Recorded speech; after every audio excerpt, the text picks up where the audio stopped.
relationships, maraming mga relationships that ended na hindi maganda dahil sa mga hindi pagkakaunawaan, and yun yung mismong rason kung bakit nag-end yung relationship. Pero meron din namang mga relationships na nag-end sa maganda, kung saan sa trabaho.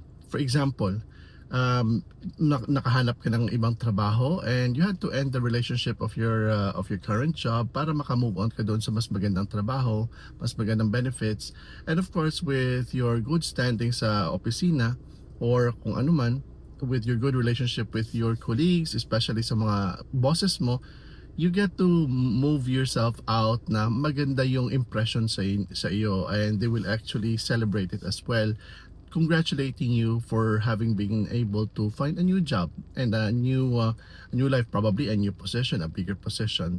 So relationship matters because these are our anchors and networks when we seek validation in, not validation na validation ha, yung worth sa sarili natin.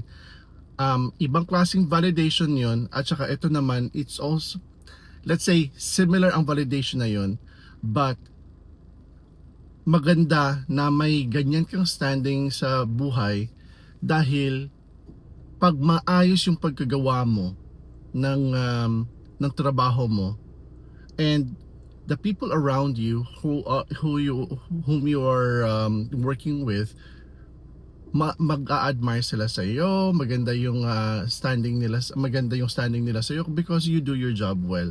So your relationship is validated by the work that you're actually doing, kung maayos ka magtrabaho or not. So relationship matters, but it's the hard work that you put into that relationship what actually is the most important thing, or matters mostly. Ang dami kong sinasabi, pero yun. It's the work that you put into the relationship that matters the most. Because when you move out of that relationship, you still matter. And people will, or you yourself, you don't have any guilt feeling.